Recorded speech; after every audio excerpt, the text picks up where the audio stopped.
ہر کوئی دنیا سے جاتے ہوئے اولاد یاد کرتا ہے. میرے باپ اچانک اللہ نے موت دی, ہارٹ اٹیک ہوا, ٹھیک ٹھاک تھے, اچانک. تو ایک میری بہن لاہور تھی, ایک فیصل آباد. تو میرے باپ آخر وقت تک کہتے رہے میری بیٹیاں تو بلا دو, اور میری دھیاں تو لے آؤ, میری دھیاں تو ملا دو, میری بچیاں تو ملا دو. اور یہ کہتے کہتے دنیا سے چلے گئے.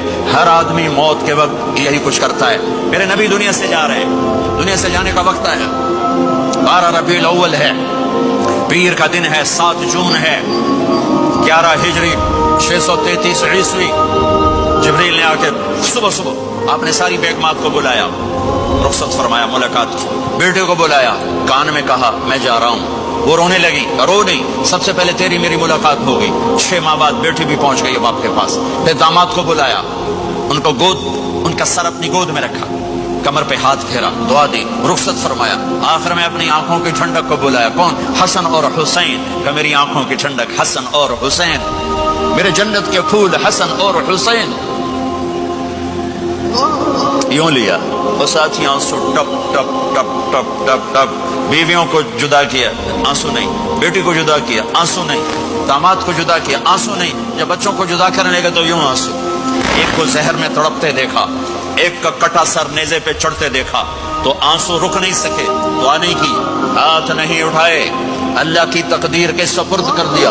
اولاد کو ذبح ہونے کے لیے تیار کر لیا کہ کل میری امت اولاد کے پیچھے جھوٹ نہ بولے, رشوت نہ لے, حرام کاروبار نہ چلائے, دھوکہ نہ دے, فراڈ نہ کرے. بچوں کو کہاں سے کھلائیں, بچوں کو کہاں سے پلائیں, کہ یہ میرا حسین کا سر کٹ کے نیزے پر چڑھا ہوا ہے. جب سب چلے گئے تو جبریل آ گئے. آپ نے فرمایا کیا ہوا؟ خاموش کھڑے تھے. کہ موت کا فرشتہ دروازے پر اندر آنے کی اجازت چاہتا ہے. اپنے نبی کا مقام دیکھو, موت بھی پوچھ کے آتی ہے. آپ نے کہا آ جائے, آپ کی اجازت پر ملک الموت اندر آئے. اسرائیل کا السلام علیکم یا رسول اللہ. کہنے لگا آپ پہلی ہستی ہیں, میں سلام کر رہا ہوں, میں نے کبھی کسی کو سلام نہیں کیا. کہنے لگا آپ پہلی ہستی ہیں, اللہ نے فرمایا تھا پوچھ کے اندر جانا, بن پوچھے نہ جانا.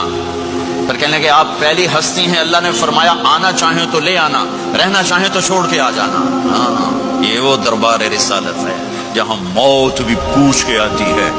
آپ نے فرمایا میں اجازت دے دوں میری جان نکالو گے؟ کہا جی نکالوں گا. آپ نے یوں جبریل کو دیکھا, کیا کہتے ہو, جاؤں یا رہ جاؤں؟ جبریل نے کہا اللہ آپ کی ملاقات کے شوق میں ہے, فیصلہ آپ کریں گے. ہاں یہ بات سنانا چاہتا تھا اگلی. آپ نے کہا اچھا جاؤ, پہلے اللہ سے پوچھ کے آؤ میرے بعد میری امت کے ساتھ کیا کریں گے.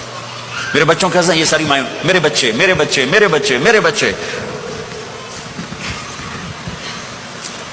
میرے نبی کو تو پتا تھا کہ یہ تڑپ تڑپ کے ایک زہر میں جائے گا اور ایک کا سر کٹ کے نیزے پہ چڑھے گا. کیوں نہیں ان کے لیے ہاتھ اٹھائے, ہمارے لیے کیوں روئے کہ جاؤ اللہ سے پوچھ کے آؤ میرے بعد میری امت کے ساتھ کیا کرے گا, میں پھر جواب دوں گا.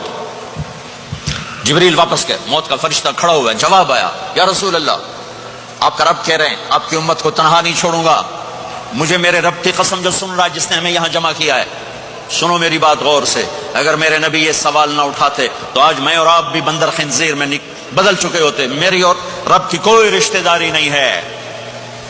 اس امت نے وہ سب کچھ کر دیا جو پہلی امتوں نے کیا, لیکن کون ہے جس نے عذابوں کو روکا ہوا؟ وہ میرے نبی کے آنسو, میرے نبی کی آہیں, میرے نبی کی دعائیں, میرے نبی کی فریادیں, میرے نبی کی تڑپ, میرے نبی کا رونا, میرے نبی کا پیٹ پہ پتھر باندھنا. اس نے روک دیا. کوئی نبی جاتے ہوئے امت کے لیے نہیں رویا. واحد نبی ہیں جو جاتے ہوئے امت کے لیے روئے, میری امت میری امت میری امت. کتنا اور دور بھاگیں گے اللہ سے, لوٹ کر تو آپ کو اسی کی طرف جانا ہے نا. انا للہ و انا الیہ راجعون. تو قبر میں یہ ناچنا گانا, یہ جسم دکھانا کام آئے گا؟ یہ دوست, یہ رشتہ دار جن کو خوش کرنے کے لیے آپ 24 گھنٹے لگے ہوئے ہیں, دن بھی ان کے ساتھ گزارتے ہیں, راتیں بھی ان کے ساتھ گزارتے ہیں, کیا قبر میں یہ آپ کے ساتھ لیٹیں گے؟ کیا یہ قبر میں آپ سے پوچھے جانے والے سوالوں کے جواب دیں گے؟